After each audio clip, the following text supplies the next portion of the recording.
अस्सलाम वालेकुम नाजरीन, मुजम्मिल सरवरदी के ऑफिशियल यूट्यूब चैनल के साथ मैं हूं मुजम्मिल सरवरदी। उम्मीद है आप खैरियत से होंगे। मेरे साथ मौजूद हैं मेरे उस्ताद रजा रूमी साहब। इनकी तबीयत खराब थी, चंद दिन इन्होंने गैर हाजिरी की है। आप लोग पूछ रहे थे, इनका गला खराब था, इनको बुखार था। अब तबीयत बेहतर हुई है तो इन्होंने हमें ज्वाइन किया है। शुक्रिया मुजम्मिल साहब, बहुत बहुत शुक्रिया। आपको सेहत मुबारक हो, वापस you looking fresh again. Thank you sir, thank you. जंग दोबारा शुरू हो गई। देखिए, अब मुजम्मिल साहब, जंग जो है वो शुरू हो दोबारा क्या होनी है। मसला ये है कि ये प्रेशर का एक टैक्टिक है। चूंकि साथ में आपको पता है एक डील के ऊपर बातचीत चल रही है एक साइड पर, और दूसरी साइड पे ये टिपिकल एक ट्रम्प की ये भी ख्वाहिश है कि किसी तरह से दबाव डाला जाए ईरान के ऊपर कि वो बात मान ले। अब ये ही मसला है कि इसको खुद कह रहे हैं अमेरिका वाले कि भाई ये जो है ये सदर ट्रम्प की जो जुआ ये खेल रहे हैं, ये मिसाइल मार के, हम्म। और ये काम नहीं आएगा। मतलब सीएनएन की हेडलाइन थी कि this puzzling Iran move is unlikely to work.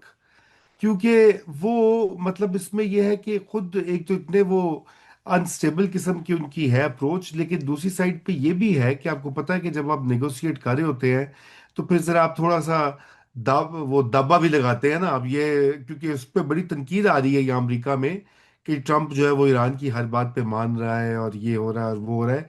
तो मुझे लगता है कि ये एक फाइनल दिखावे का भी एक चक्कर है, नहीं ऑनेस्टली। डरता सर, ईरान ऐसे डरा। अब वो कहते चाका लथ गया ईरान का, अब नहीं ईरान का डरते हैं। हैं? देखिए, चाखा भी लथ गया है। हैं? तो दूसरी गल ये भी है मुजम्मिल साहब कि एक और इसमें एंगल है। वो ये है कि ईरान जो है वो भी उसकी भी वही मसले हैं जो मसले अमेरिका के हैं किसी हद तक, क्योंकि उसने भी अपने लोगों को ये दिखाना है कि भाई हम अमेरिका के सामने लेटे नहीं, और हमने अमेरिका को जिसे कहते हैं जेर कर दिया है, उससे अपनी शर्तें मनवा ली हैं। तो मसला उधर भी कुछ ऐसा ही है जो ट्रम्प का है, और ये इस वक्त प्रॉब्लम बना हुआ है कि दोनों साइड्स के ऊपर जो है ना एक बड़ी ट्रिकी किस्म की एक चपकलिश जारी है। अब पर देखिए कि ये अगले 24 घंटे में पता लगेगा कि क्या होता है। जी। नहीं, पर देखे ना, ईरानी तो दोहा बैठे हैं अपने स्टेट बैंक का गवर्नर लेकर। वो तो $12 बिलियन कतर से मांग रहे हैं। उन्हें अमेरिका वाले मुआहदे की तो जल्दी ही नहीं है, बल्कि मार्को रूबियो ये कह रहा है कि ईरान से जवाब आने में बड़ी देर आती है। भाई जवाब किसने देना है? इराकची, कालिबॉफ सारे तो दोहा बैठे हैं कि $12 बिलियन हमें दे दो। उन्हें अमेरिका से के मुआहदे पे तो काम ही नहीं कर रहे, वो तो दोहा पे काम कर रहे हैं कि पैसे दो। नहीं, वो आपकी बात दुरुस्त है। वो वहां पे बैठे हुए हैं। देखिए, वो सिर्फ पैसों की वजह से नहीं है। बात ये है कि आपको पता है कि इस पूरे मामले में हर तरह से जो मीडिएशन है, सालिसी जो है, वो ये सारे ममालिक मिलके कर रहे हैं। पाकिस्तान, तुर्की, कतर, अब सारे लोग इसमें इन्वॉल्व है। देखिए, कतर तो अब आपको मालूम ही है ना कि पिछली बार भी ये जब अटैक्स हुए थे तो कतर और ईरान की जो गैस फील्ड्स हैं वो आपस में जुड़ी हुई हैं।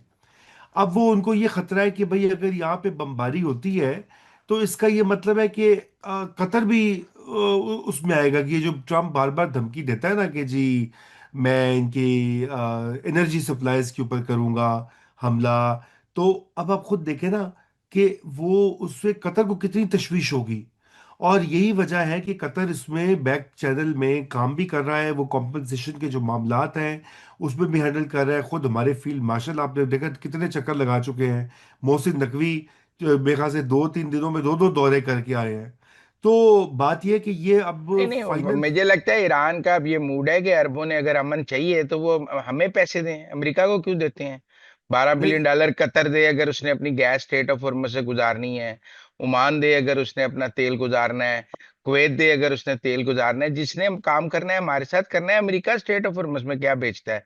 मुझे तो लग रहा है ईरान अब इंडिपेंडेंटली जीसीसी कंट्री, अब वो कोई अमेरिका को थोड़ी कह रहा है कि मुझे कतर से पैसे ले दें। वो कतर के पास खुद गए हैं हाँ, हमें पैसे दें। कतर देगा तो मर जाएगा, नहीं देगा तो मर जाएगा। कतर मुश्किल में मीडिएशन नहीं लग रही, बदमाशी लग रही है।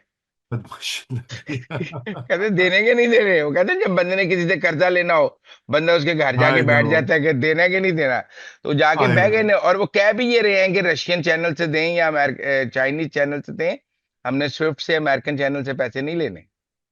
जी ऐसा ही है। और हम्म। ये पैसों की जो डिमांड है वो हम्म। बिल्कुल इनकी ईरान की, और मेरे ख्याल से आपको पता दर पर्दा ये एक बात भी हो चुकी है इस हवाले से, हम्म। और अंडरस्टैंडिंग भी हो चुकी है। सो ऐसी बात नहीं है। और मुतालबे में वजन भी है। और वजन इसलिए है कि जो नुकसान ईरान का हुआ वो किसी ने तो पूरा करना है ना। अब वो मतलब उनकी तो अरबों डॉलर का नुकसान हुआ है, उनकी सड़कें शाहराहें क्या क्या वहां पे तबाह नहीं हुआ। तो इस वजह से मेरे ख्याल से जो ये कतर के साथ जो इस वक्त डायलॉग और बातचीत जारी है वो इसी सिलसिले की एक कड़ी है। ये मुख्तलिफ इसके हिस्से हैं। ये जो अंडरस्टैंडिंग हो रही है उसके हिस्से हैं। एक तरफ न्यूक्लियर एनरिचमेंट का इशू है, आपनाए हॉर्मुज का इशू है, साथ में ये कॉम्पनसेशन का इशू है, सैंक्शंस का इशू है। तो वो इन तमाम जो मुख्तलिफ हिस्से और टुकड़े हैं उनको इस वक्त मैनेज किया जा रहा है। अब ये देखिए, ये जो अभी अमेरिका ने जो कदम उठाया ये अच्छा नहीं है। और ये इस अमन के प्रोसेस के लिए अच्छा नहीं है। खुदा करे कि इसके आगे मुज़बिरात ना हो, क्योंकि अगर वो हुए तो फिर और मसला ये पेचीदा हो जाएगा जी। वो मेरे ख्याल है ईरानी बिजी हैं पैसे पूसे लेने में, वो जवाब देने में इंटरेस्टेड नहीं, पैसे लेने में इंटरेस्टेड है इस वक्त दो हाथ से। उन्होंने कहा बाद में जवाब नहीं, दे देंगे, कोई नहीं मसला वो, नहीं है। हाँ अच्छा देखे ना, पैसे लेने का एक नफसियाती हाँ। जो ये अमल है उसका ये भी है मुजम्मिल साहब, कि वो ये अपने अवाम को फिर ये भी दिखा देंगे ना कि देखो उन्होंने अगर ऐसे हुआ था तो फिर हमने कॉम्पनसेशन भी ले ली है अमरीकियों से। हमने उन्हें मजबूर किया कि वो हमारा नुकसान का अजाला करें। तो ये ईरानी गवर्नमेंट के लिए एक बहुत बड़ी विक्ट्री होगी, चाहे जितना भी अमाउंट हो। वो दिखाने लायक अपने अवाम को वो हो जाएंगे, क्योंकि इस हुकूमत की देखे ना, एक जंग खत्म होती है तो फिर अगला मरहला ईरानी हुकूमत के सर्वाइवल का है। उन्होंने सर्वाइव भी करना है। किसी ये भी मसला है ना। अगर अगर वो जंग खत्म हो जाए, अमन हो जाए, और अगले कहें कि तुसी तो मुल्क को भेज देता और ये कर दिया और वो कर दिया, तो फिर वहां पे दोबारा वहां अंदरूनी गड़बड़ स्टार्ट हो जाएगी। उसको अरे, फिर हवा देगा इसराइल और अमेरिका। ये बड़े प्रॉब्लम्स हैं जी। अमेरिका में भी तो देखे ना, पहले जब ट्रम्प लड़ा था तो आप सारे अमेरिकी ट्रम्प को कह रहे थे क्यों लड़ रहे हो, जंग बंद करो। अब वो जब जंग बंद कर रहे हैं तो आप उसको कह रहे हैं क्यों जंग बंद कर रहे हो, तुम सरेंडर कर रहे हो, तुम मर रहे हो। वो बेचारा ट्रम्प भी क्या करे, दोनों तरफ ही मार रहे हैं आप उसको। तो दोनों कहीं तरफ, वो सुलह करता है तो आप कहते हैं तुम गंदी सुलह कर रहे हो, वो लड़ता है तो दोवें आप कहते पासों, हैं तुम गंदी लड़ाई लड़ रहे हो। वो क्या करे। ਦੋਵੇਂ ਪਾਸਿਓਂ ਵਿਚਾਰਾ ਜਿਹੜਾ ਨਾ ਉਹ ਮਾਰਿਆ ਜਾਂਦਾ ਹੈ। हाँ। लेकिन मुजाविर साहब मेरे ख्याल से हाँ। ये मामला जो है ना, देखिए ये ज़्यादा देर, मैंने तो आपसे पहले भी अर्ज करता रहा हूँ कि ये मामला ज़्यादा देर चल नहीं सकता। उसकी वजह ये है कि इसको नुकसानात बहुत ज़्यादा है, बहुत ज़्यादा हम्म। प्रॉब्लमेटिक है ये मामला। तो इसलिए मेरा ये ख्याल है कि ये आखिरी, जिसे कहते हैं, एक राउंड है। और उसके बाद ये मामला ठप होगा। और ये कोई और चारा नहीं है, क्योंकि उसका जो अल्टरनेटिव है वो भी बड़ा भयानक है। उसके मुज़मिरात और उसकी जो को के लिए खसूसन बहुत ज़्यादा सीरियस मामला है। देखिए ईरान का तो जो नुकसान होना था वो तो मतलब अब हो गया है। और कितना वो, वही कहते हैं ना, they have nothing to lose, जिसे अंग्रेजी में कहते हैं। लेकिन ट्रंप के लिए और उसकी पार्टी के लिए इलेक्शन आ रहे हैं, मईशत का मसला है, अमरीकी जो सरमायादार तबका है वो भी उसके पीछे लगा हुआ है कि बस अब ठीक हो गया, बंद करो, काम खत्म करो, तो सौदा सफाई करो। तो ये इस वक्त है चक्कर जी।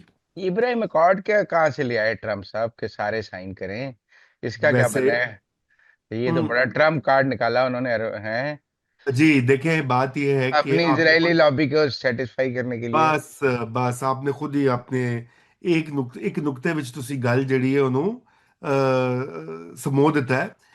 बात यह कि इतना यहाँ पे उसके खिलाफ ट्रंप के ऊपर इतनी तनकीद हो रही है इस पूरी लॉबी की तरफ से, इजरायली लॉबी, एपैक जो उनके लोग हैं वगैरह वगैरह।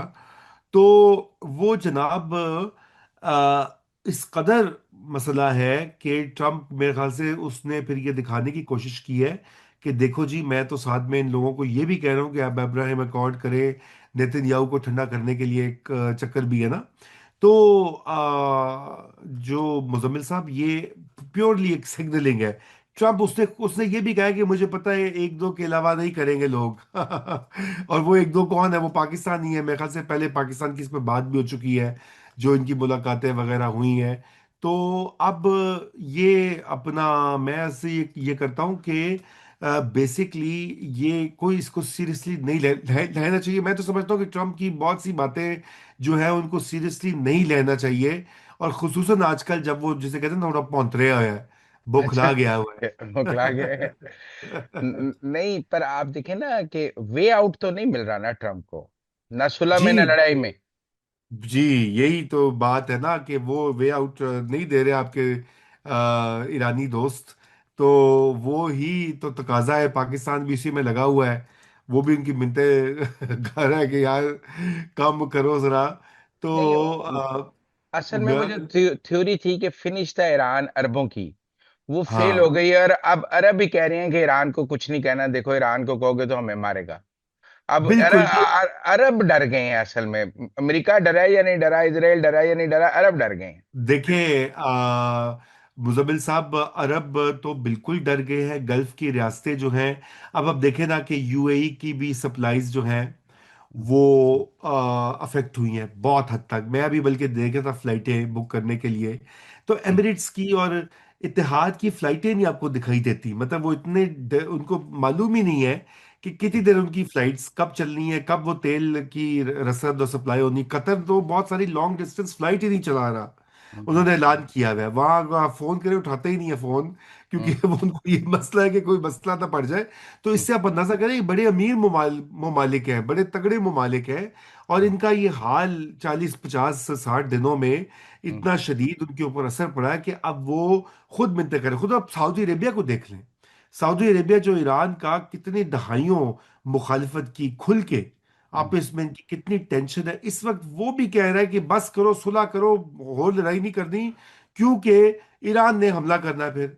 अच्छा, मेरे ईरान ने वो हमला किया तो फिर वो बात कहाँ से कहाँ जाएगी? फिर वो एक और जंगो जदल का मैदान छिड़ेगा। सऊदी अरेबिया की मईशत भी मुतासिर होगी। भी उन्होंने कहा जी हज, अमेरिका को कहा कि हज हो लेने दो, उसके बाद जंग अगस्त रीस्टार्ट करनी है, क्योंकि हज तो सबसे बड़ी उनकी इकोनॉमी का, वो मईशत का रीढ़ की हड्डी है। हज के जो लोग आते हैं पिलग्रिमेज करने। नहीं, पर तो देखे ना, 20-25 लाख लोगों ने ट्रेवल करना है। आप अभी कह रहे हैं कि दुनिया की बड़ी एयरलाइन जो है वो ग्राउंड हुई पड़ी हैं। जी, अगर जंग हो जाती है तो ये 25 लाख बंदा सऊदी अरब अपने पास 3 महीने कहाँ रखेगा? नहीं नहीं, तो नहीं, तो यही तो बात है ना। मेरे ख्याल से भी अभी तो एमबीएस, हज पे नहीं हो सकता ना, नहीं क्योंकि ये नहीं, तो पच्चीस वो लाख बंदा वापस अपने मुल्कों में भी तो भेजना है। उन्होंने बिल्कुल जाना। तो फिर इसीलिए वो सऊदी एयरलाइन, पीआईए, माशाल्लाह, इन सारों की चांदी होगी ना, डबल डबल फ्लाइट है लगेगी। कि बाकी दुबई शही का अगर हाल पतला है। लेकिन वो मेरे ख्याल से अभी एमबीएस वगैरह भी, वो अभी कतर वगैरह भी इससे ट्रम्प से बात करेंगे, ये जो भी रिसेंट इतलात आई हैं, और वो इसको बिल्कुल रुकवाएंगे। आपने देखा 2 दिन पहले तो ट्रम्प ने खुद कह दिया कि जी कतर ने हमें कहा है, उनकी रिक्वेस्ट पे मैं ये कर रहा हूँ। तो ये बहुत बड़ा सिग्नल था कि वो कतर वाले भी पीछे लगे हुए हैं, और वो भी इस चीज को फॉलो कर रहे हैं। तो मेरे ख्याल से मुजम्मिल साहब, इंशाल्लाह ये करीब है, और हमें ये दुआ करनी चाहिए नहीं, कि पर ये, उसके बाद आशूरा शुरू हो जाएगा, फिर मुहर्रम आ जाएंगे, फिर ताजिए जी, जुलजना, आशूरा, शबीना, तब भी जंग नहीं हो सकती। देखिए वो हो तो नहीं सकती वैसे, लेकिन बदकिस्मती की ये बात है कि अमेरिका इसराइल के लिए ये चीज़ें मैटर नहीं करती। खुसूसन इसराइल के लिए जो उसने पहले किया है, अब गजा में देखें जो सारा कुछ मामला है, वो तो अजीब। उन लोगों ने एक कसम खाई हुई है कि के मुसलमानों के साथ उनको चुपेड़े लगानी है। मगर मैं अर्ज ये करूं आपसे कि देखिए ये आशूरा और ये बिल्कुल अपनी जगह इनकी अहमियत है। हम्म, और मेरे ख्याल से यही सबकी तवक्को भी होगी हज की भी। ये इन लोगों को इस चीज़ से ज़्यादा फर्क नहीं पड़ता। असल देखिए फर्क पड़ता है माशी जो मसाइल होते हैं। तेल की कीमतें जब से ये इसने डील की आई है, नवीद या खबर कि जी डील अब करीब हो गई है साइन होने के, तो तेल की कीमतों में कमी आई है। मार्केट्स ने सांस ली है। 5% उसी वक्त उस खबर के आने पे कम हो गया। जैसे आपको आपको याद है कि शहबाज साहब ने जब ट्वीट की थी सीज फायर की, तो हम्म। इंटरनेशनल स्टॉक मार्केट में 2 से 3 खरब डॉलर ऐड हो गए थे, ये उसी लम्हे में। यही तो लोग कहते कि वाह ये दिन भी आना सी कि पाकिस्तान दुनिया की मैशत ਨੂੰ ਉੱਤੇ लेके जा रहे हैं, अपना हाल जो भी होए वो होए, तो दुनिया वालों का। तो इसलिए ये बड़ा संगीन मामला है। और अगर ये अभी शॉर्ट टर्म में कुछ होता भी है, तो मेरे ख्याल से लॉन्ग टर्म में आगे बढ़कर ये मामला सेटल होगा। ये माशियात का जो इस वक्त बोझ है और जो असर है, वो अपना रंग दिखाएगा। जी। देखें, एक मुल्क पर 47 साल से सैंक्शंस थी। हम समझते थे कि इसकी दुनिया में मईशत में इसका कोई किरदार ही नहीं है ईरान का। आज ये सूरत हाल है 40 दिन की जंग के बाद के रजा रूमी मुझे कह रहे हैं कि ईरान के बगैर दुनिया की मईशत चल नहीं सकती, दुनिया की मईशत की चाबी ईरान के पास है। 40 दिन की जंग ने क्या नजरिया बदल दिए। जी देखिए, ये बिल्कुल नजरिया, ये हम सब हैरान हुए एक्चुअली। इसके ऊपर पहले आपको पता है कि मगरिब में बहुत सारे इसके ऊपर पेपर्स भी लिखे गए। आज से 10-20 साल पहले, 20 साल पहले का एक पेपर था जब ये ईरान वॉर के बाद आया। यहाँ पे अमेरिका के 2 प्रोफेसर्स ने उसको तहरीर किया था। उसमें उन्होंने कहा था कि अगर ईरान ने आबनाए हुर्मुज को बंद कर दिया तो क्या असर होगा। अब हम्म। मसला यही है कि यहाँ भी पढ़ने वाले पढ़ते नहीं हैं। अब जो पॉलिसी साज है ट्रंप जैसे, या उसके साथ जो हवारी हैं, वो कोई अकल की बात तो सुनते नहीं है। जैसे कि पाकिस्तान में आपको पता है, अकल की बात वहाँ भी हुक्मरान तबका नहीं सुनता, वो अपनी अपनी करते हैं, अपनी कर गुजरते हैं। तो इधर भी यही मामला है, ये उनको कहा गया था।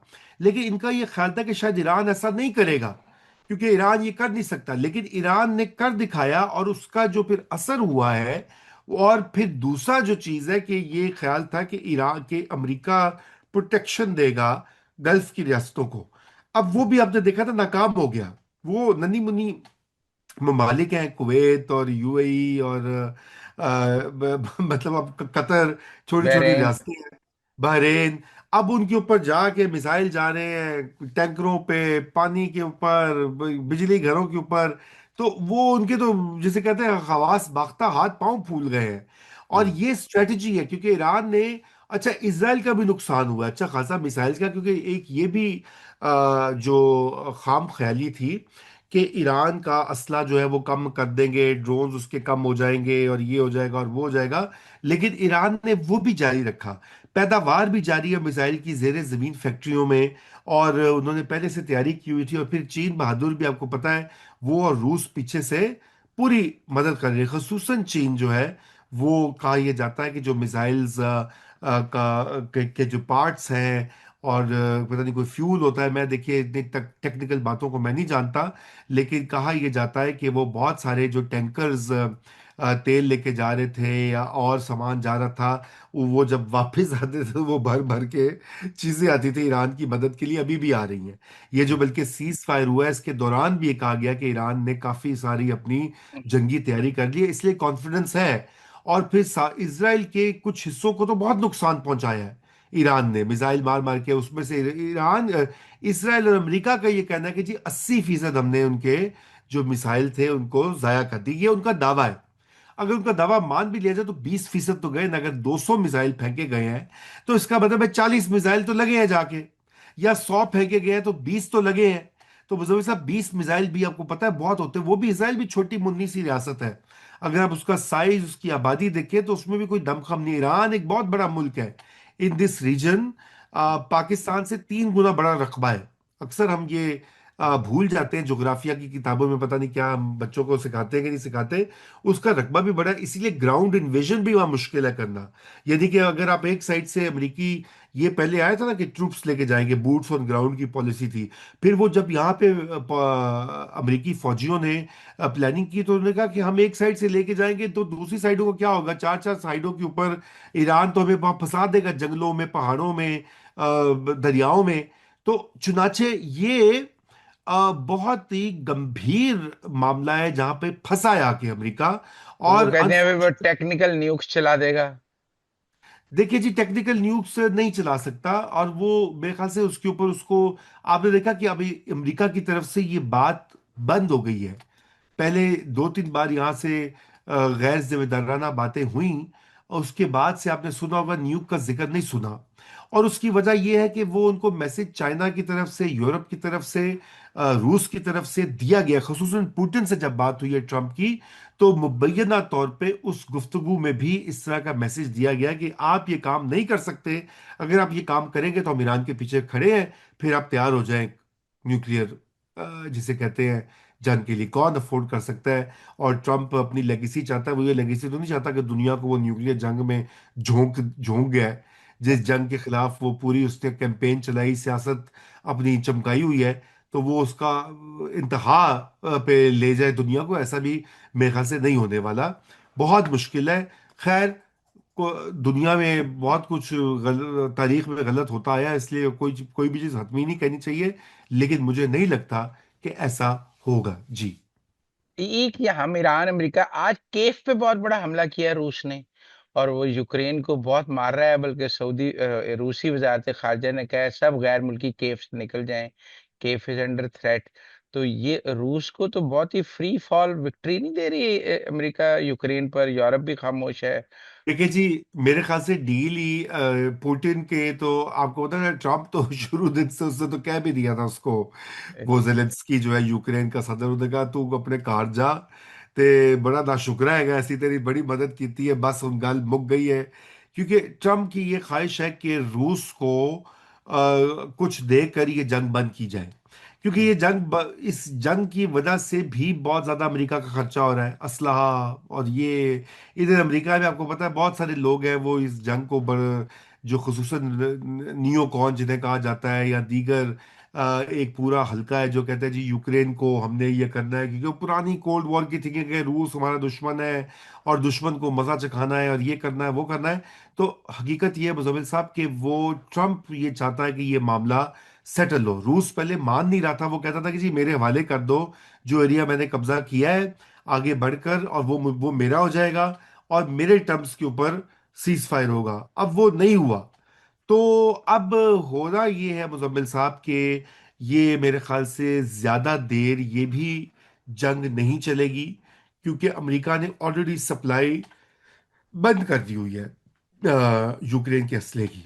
तो यूरोप क्या और करेगा? इसलिए यूक्रेन को, फॉल ऑफ यूक्रेन देखेगा अच्छा, यूरोप? अच्छा, यूरोप भी आप देखिए कि यूरोप में भी आहिस्ता आहिस्ता तब्दीली आ रही है। अभी तक तो यूरोप बड़ा शदीद एंटी रशिया था, लेकिन मसला ये है कि यूरोप भी ये गल्फ की जो सप्लाईज में कमी आई है, आपदा हुर्मुज की वजह से 20% कम हुए। तो हर रोज का 20% जमा कीजिए ना, तो ये एक टाइम पे 20% नहीं लगता। अगर 2 महीने हो गए इस जंग को तो ज्यादा हो गए, अब तो ये मार्च और अप्रैल और मई तकरीबन गुजर गया, 3 महीने हो जाएंगे, तो 90 दिन हर दिन 20% कमी हुई है। यानी जो तेल और गैस की सप्लाई होनी है, इसलिए अब उनका इन्हिसार, पहले भी रूस से वो ले रहे थे गैस। अगर रोज अब 20 लीटर कम है तो 90 दिन में आप समझिए 1800 लीटर कम हो गया। 1800 लीटर कम हो गया ना, हाँ। तो उसका फिर इम्पैक्ट इकोनॉमी के ऊपर, कारखानों के ऊपर, वो कहीं ज्यादा होता है। देखिए ना, ये जो होता है ना मल्टीप्लायर इफेक्ट, इसको माशियात में कहा जाता है। एक साइड से नहीं होता, यानी कि एक बार अगर 20% कमी हुई है, तो उसका जो असर है वो कहीं ज्यादा जाकर होगा। तो ये प्रॉब्लम जो है मुजम्मिल साहब, ये इसकी वजह से रूस के बारे में थोड़ी सी तब्दीली आ रही है यूरोप में। और वो ये चाहते हैं कि अब चूंकि हमने मामला करना है रूस के साथ, तेल और गैस आनी है। देखें ना, यूरोप तो एक बहुत ही मगरबी यूरोप हाँ। और एक बहुत ही ठंडा इलाका है, यख बस्ता इलाका है तारीखी तौर पे। अगर वहां पे गैस और तेल नहीं आएगा, गैस खसूस नहीं आएगी, तो जम जाएंगे वहां तो लोग। तो बर्तानिया जैसा मुल्क जो है, आप तो जाते रहते हैं वहां पे, आपने देखा है छोटे छोटे घर में ठिठर ठिठर के गोरे रोड पिटणगे। तो आजकल उसके लिए तो गर्मियां बहुत नहीं होती, आजकल तो आजकल तो गर्मियां उलट हो गया उल्ट हो गया, लहर मौसम हो गया, तो लहर ला। तो क्लाइमेट चेंज हो गई है ना, क्लाइमेट कि चेंज। सर्दियों सर्दियों में शदीद सर्दी, गर्मियों में शदीद गर्मी। तो अब वो उसके लिए रूस के साथ उनको मामला तय करना पड़ेगा। दूसरी बात यह है कि अमेरिका नेटो को भी खत्म कर रहे हैं। नेटो से वो फंड्स काटना चाहता है। अब यूरोप जो है, अगर उसको अस खुद जमा करने पड़ेंगे मुजम्मिल साहब इतने पैसे, तो यूरोपियन इकोनॉमीज में ये सलाहियत नहीं है कि वो अमेरिका का हिस्सा खुद से डाल लें। वो तो बैठ जाएंगी उनकी उनकी मईशतें। ये तो अमेरिकी सिक्योरिटी अम्ब्रेला थी, ये कवर दिया हुआ था अमेरिका ने दूसरी जंग अजीम के बाद, कोल्ड वॉर के दौरान। यानी कि पैसे छत्र छाया अमेरिका की थी, बड़े बड़े अड्डे, उससे अमेरिका की इजारादारी थी। ट्रम्प साहब कहते हैं मैं, ये तो बकवास है, खत्म करो इसको, हमने ये पैसे नहीं खर्चने। तो खैर, जो भी अमेरिका में इस वक्त ये एक मूड है।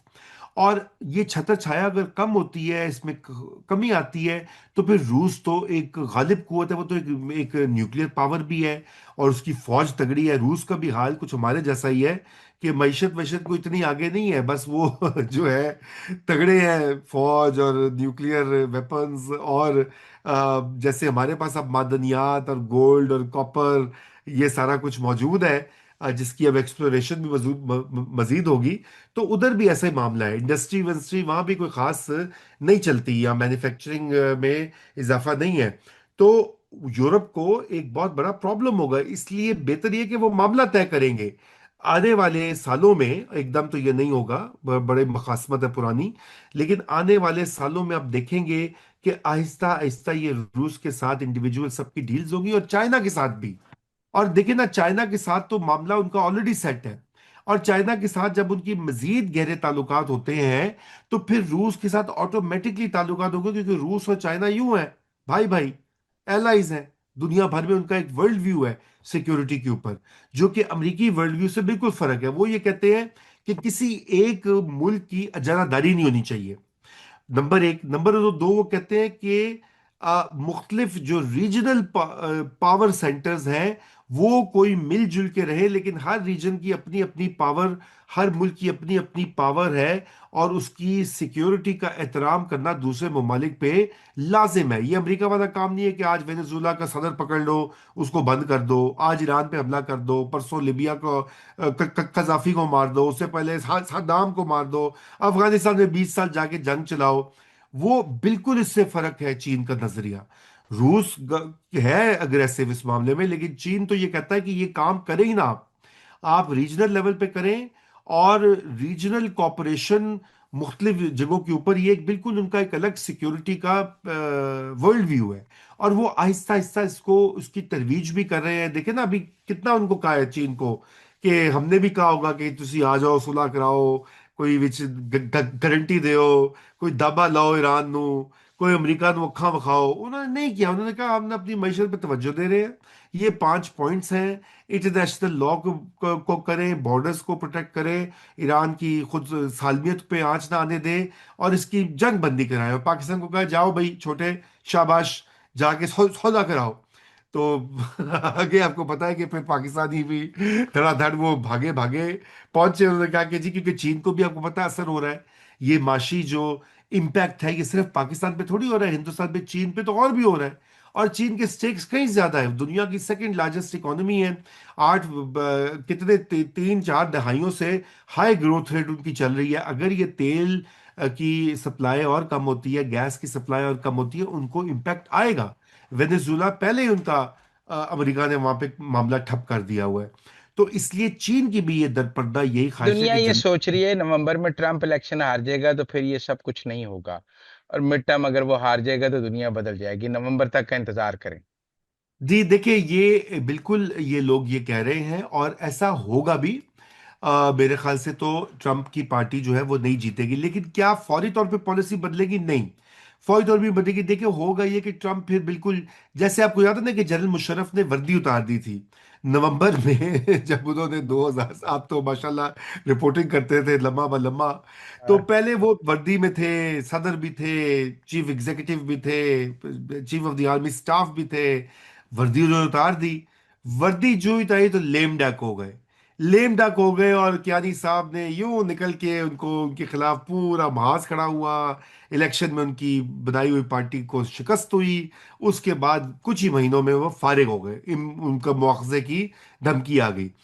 ट्रम्प के साथ भी यही होगा कि वो लेम डक हो जाएगा, लेम डक हो जाएगा। लेकिन अब चूंकि पाकिस्तान वाला जंगल का कानून तो नहीं है, इसलिए 2 साल उसके पड़े हुए हैं। उन 2 साल में, ये देखिए अगला साल 2027 में तो वो रूल करेगा, लेकिन वो नया बिल नहीं कर सकेगा, जंग नहीं स्टार्ट कर सकेगा, टैरिफ लगाना उसके लिए मुमकिन नहीं होगा, नई धमकियां, बहुत उसका उसका असर जो है पर पावर कम। रिपब्लिकन पार्टी में भी तो उसके खिलाफ रिवॉल्ट हो जाएगा ना कि he is a losing candidate, तो लोग हाँ, पार्टी उससे डिस्टेंस करने लग जाएगी। अब देखिए ये अब डिपेंड करता है कि क्या रिजल्ट्स एग्जैक्टली क्या आएंगे मुजम्मिल साहब। अगर तो रिजल्ट्स बहुत ही अफसोसनाक किस्म के आते हैं, फिर यकीनन ऐसा हो सकता है सबसे पहले यूं होगा कि उसके मुआवजे की तहरीक जमा होगी। इसका वो जिक्र खुद कर चुका है, उसने अपने लोगों को कहा कि मिड टर्म की तैयारी करो, क्योंकि अगर तुम लोगों ने मिड टर्म की अभी तैयारी करके पैसे ना जमा किए, तुम लोग जीते ना, तो मुझे तो ये निकाल देंगे और मेरे खिलाफ इम्पीचमेंट, हम्म। मुझे 2/3 से इम्पीच कर देंगे। हम्म। और ये बिल्कुल एक रियलिटी है। सबसे पहले तो वो जमा होगी वो मुआवजे की तहरीक, फिर वो कामयाब होती है कि जो जो इसमें दोनों हाउसेस की मेरे ख्याल से चाहिए होती है और 2/3 चाहिए होता है। लेकिन बात यह कि अगर डेमोक्रेट्स मेजोरिटी में होंगे और जो आप रिवोल्ट की बात कर रहे हैं, तो अंदर फिर बहुत सारे लोग निकल आएंगे। जो आगे लोगों को नजर आ रहा होगा कि जी हम, जेडी वैंस वाइस प्रेसिडेंट है, वो कहेगा मैं सादर बन जावा छोटा लाल वहां। हम्म। शायद खाकान अब्बासी साहब को भी तो साल की मिली थी ना वजारत उज़्मा। तो इस तरह जेडी वैंस का भी नंबर निकल सकता है। बहुत सारे जिसे कहते हैं कॉन्सिक्वेंसेस हो सकते हैं। और हम्म। ट्रंप रहे भी, मैं तो समझता हूँ वो रहेगा। उसकी सेहत ने इजाजत दी तो। लेकिन उसके पास इख्तियारात नहीं होंगे, फिर उसकी ये जो सारी पॉलिसियां रफ्ता रफ्ता उसको रोकना पड़ेगा। और 2028 में जब इलेक्शन में जाता है अमेरिका, तो फिर यकसर वो सारी पॉलिसियां रिवर्स हो जाएंगी। और और लोग जी, हमें डराते हैं, ट्रम्प चला गया, ट्रम्प कमजोर हो गया, साडे फील्ड मार्शल दा की बनेगा, साडा की बनेगा, डेमोक्रेट से आगे साड़ी ऐसी तैसी फेर देंगे कि होर बुलाओ ट्रम्प नु, होर चुपो ट्रम्प नु। नहीं, देखो देखो मुजम्मिल साहब, डाले हुए कि डेमोक्रेट्स पहले भी तो थे ना। बाइडेन था तो उसने क्या ऐसी तैसी की थी? कुछ भी नहीं किया था। हाँ ठीक है, वो इतनी मतलब रोजाना तारीफें नहीं करता था, लेकिन पाकिस्तान इंडिया की जंग भी नहीं हुई थी, राफेल तैयारे भी नहीं गिरे थे, पाकिस्तान की मिलिट्री स्ट्रेंथ भी दुनिया ने नहीं देखी थी। पहले तो ये बात है। दूसरी ये बात है कि ये मुझे पता है, ये बहुत सारे लोग बात करते हैं पाकिस्तान में। आपको पता है कि जब भी आपको पता है हमारे लोगों में ये एक होता है कि कोई कामयाब हो जाए ना अगर, तो सबसे पहले लोग उसकी टांग खींचते हैं। मुजम्मिल साहब का चैनल चल गया है, सब तो पहले मैं ਉਹਦੇ कीड़े कटांगा। देखो जी ਉੱਥੇ ਬੈਠੇ ਆ ਮੁਜ਼ੰਮਲ ਸੋਰਵਰਦੀ ਕੀ ਕਰਦਾ ਉਹ ਗੱਲ, ਡਾਲਰ ਕਮਾਉਂਦਾ ਪਿਆ ਹੈ, ਝੂਠ ਵੇਚਦਾ ਹੈ। ਦੇਖੋ ਜੀ ਚੈਨਲ ਸਬਸਕ੍ਰਾਈਬਰ ਝੂਠੇ ਨੇ। ਠੀਕ ਹੈ ਨਾ? ਇਹਦਾ ਕੱਲ ਨੂੰ ਚੈਨਲ ਬੰਦ ਹੋ ਜਾਏਗਾ, ਉਹ इमरान खान की गवर्नमेंट आ जाएगी, ਇਹਨੂੰ सब तो पहले चुक लवेगी। ठीक है, वगैरह वगैरह। मैं ऐसे ये तो ठीक हाइपोथेटिकल बात है, नॉर्मल है। रियलिटीज है, नॉर्मल बात नॉर्मल रियलिटी यही हाल फील्ड मार्शल के साथ है। है। फील्ड मार्शल के साथ मुजम्मिल साहब ये किसी दिन तफसील में बात करेंगे। देखिए, सबसे पहले तो पीटीआई उनको सख्त नापसंद करती है, क्योंकि हम्म। एक इमरान खान का जाती वो चक्कर भी रहा है सारा, बुशरा बीबी से भी, ये भी वो भी। तो वो जो आपको पता है वो सारा एक कल्ट है वो। चूंकि इमरान ने कह दिया कि एक आदमी है जो हम्म। ये करना चाहता है, तो वो सारे कहते हैं एक आदमी लग जाओ उसके पीछे। चलिए वो तो हम समझ गए। लेकिन कुछ ऐसे लोग हैं जो कि आई एम श्योर के अंदर भी होंगे, अंदर से हम समझ गए हैं, जो कहते हैं कि अच्छा ये तो कहां से कहां ऊपर जा रहे हैं। हमने तो 9 मई में, हाँ, कितने 200-300 अफसर तो उन्होंने खुद पकड़े थे, हम्म। बकवाल इनके 300-400 बल्कि। तो अंदर भी लोग होते हैं, वो कहते हैं अच्छा इसका तो ये मतलब 2030 तक हो गया, ये तो और इसका आगे हो जाएगा, क्योंकि पहले वो जंग से हुआ, अब ये अमेरिका की सालसी कामयाब होगी। इसलिए आप देखें कि रोना पिटना लगा हुआ है। तो कहते जी पाकिस्तान तो क्या सालिसी जी, पाकिस्तान ने की करना है, पाकिस्तान की औकात है, ਇਹਦੇ नाकाम हो जाना है, ਇਹਦੇ कुछ नहीं होना, खत्म हो गया जी, कौन पूछता है, कौन कौन। अच्छा, कुछ नहीं हुआ ऐसा। कामयाबी पे कामयाबी हासिल। देखिए, जब ये किस्मत की बात होती है और ये शख्सी पर्सनैलिटी की बात होती है, यकीनन फील्ड मार्शल में बहुत सारे फ्लॉज भी होंगे और बहुत सारी उनकी पॉलिसियों पे तनकीद भी की जा सकती है, लेजिटिमेट। लेकिन बात यह कि वो उनकी जो स्ट्रेटजी है वो कामयाब जा रही है। इस वक्त उन्होंने जिस तरह से दुनिया को, पाकिस्तान को एक अमन का दाई बनाकर पेश किया है, पाकिस्तान का इमेज 180 डिग्री बदल गया है। फिर आप ये मतलब कह रहे कभी हैं कि ट्रम्प के जाने से पाकिस्तान अमेरिका तलकात पे कोई फर्क नहीं पड़ेगा? नहीं पड़ेगा, मैं समझता हूं नहीं पड़ेगा, क्योंकि जो चीजें अमेरिकी ट्रंप इंतजामिया ने देखी है पाकिस्तान की अफादियत, वो हम्म। अगली एडमिनिस्ट्रेशन भी देखेगी। मतलब उनको पता है कि देखिए क्या ईरान की महलो वकू बदल जाएगा, क्या अफगानिस्तान का महलो वकू बदल जाएगा, क्या आईसिस के लोग जो कि मतलूब है अमेरिका को, क्या वो वहां से निकल कर कहीं और पहुंच जाएंगे? हम्म, क्या मादनियात जो पाकिस्तान में जहां पर अमेरिकी फर्म्स चाहती हैं वो इन्वेस्ट करें, क्या उनकी लोकेशन बदल जाएगी? वो यहां से बलूचिस्तान से निकल के तो आसाम या बिहार पहुंच जाएंगे? ऐसा तो नहीं होगा ना। तो बात यह कि ये कुछ रियलिटीज हैं। और क्या पाकिस्तान सऊदी जो डिफेंस माहिदा है वो टूट जाएगा इसलिए कि डेमोक्रेट्स आ जाएंगे? तो देखिए, पाकिस्तान अब एक मिडिल पावर के तौर के ऊपर एस्टेब्लिश हो चुका है, और पाकिस्तान की अहमियत को अब दुनिया ने तस्लीम कर लिया है। अगली ट्रंप की बात की इंतजामिया ना भी करे, कोई बात नहीं, वो अल्लाह अल्लाह खैर सल्ला, सब मामला ठीक होगा। असल जो पाकिस्तान को प्रॉब्लम ट्रंप के बदलने से नहीं है, फील्ड मार्शल को वो खतरा नहीं है। फील्ड मार्शल और शहबाज शरीफ और रूलिंग जो हाइब्रिड निज़ाम है, उसको खतरा पाकिस्तान के अंदर मईशत से है। मैं पहले भी आपके प्रोग्राम के ऊपर कई बार यही बात दोहराई और आज फिर दोहरा रहा हूं। जो इस वक्त महंगाई का आलम है, जो इस वक्त बेरोजगारी का आलम है, गुर्बत का आलम है, कसाद बाजारी का आलम है, वो ज्यादा देर सस्टेन नहीं होता मुजम्मिल साहब। कुछ एक दो साल होते हैं कि नीचे आते हैं डिप। घरों में भी ऐसा होता है, खानदानों में, कारोबार में भी ऐसा होता है। आपके इल्म में, आपके भी खानदान में, हम्म, फ्रेंड्स में, लोगों का कारोबार होता है, मंदा आ जाता है साल दो साल, फिर वो ऊपर जाता है। यहाँ पे ये मंदा बहुत देर आगे बढ़ रहा है, बल्कि ये ईरान की जंग से और भी मामला खराब हो गया है। अभी वो यूएई से लोग आना शुरू हो गए हैं। अब वो झूठ है सच है उसका भी इम्पैक्ट, अगर ये वहां से और लोग आ जाते हैं लाखों फैमिलीज, तो एक इम्पैक्ट पड़ता है। इसलिए मईशत पे तवज्जो देनी वो खतरा है। खतरा अंदर होता है हमेशा, ये मेरा मानना है, बाहर हम्म, नहीं होता। ये पाकिस्तान में हम मुताला पाकिस्तान में पढ़ते थे कि बैरून मुल्क साजिशें होती हैं, इसराइल इंडिया की। मैं नहीं उनसे वो चश्म पोशी नहीं कर रहा, लेकिन उससे बड़ा खतरा अंदर होता है, क्योंकि अंदर ही मीर जाफर और मीर सादिक होते हैं जो कि बाहर वालों को मदद करते हैं। अब देखिए बलूचिस्तान में जो हो रहा है, जिस दिन कोई हमारी बड़ी दुनिया में वाह वाह होती है, वो जाके धमाका हो जाता है केपी में, बलूचिस्तान में। क्या वजह है? या यहाँ पे कोई टेंटा शुरू हो अरे, जाता है ये इस्लामाबाद बलूचिस्तान में? पर आपसे अलग शो करेंगे, आपका नॉलेज बिल्कुल है जो। करेंगे जी, इंशाल्लाह, चल, बहुत बिल्कुल। शुक्रिया रूमी साहब हमारे साथ बात करने थैंक यू। का। It was pleasure talking to you, thank you very much.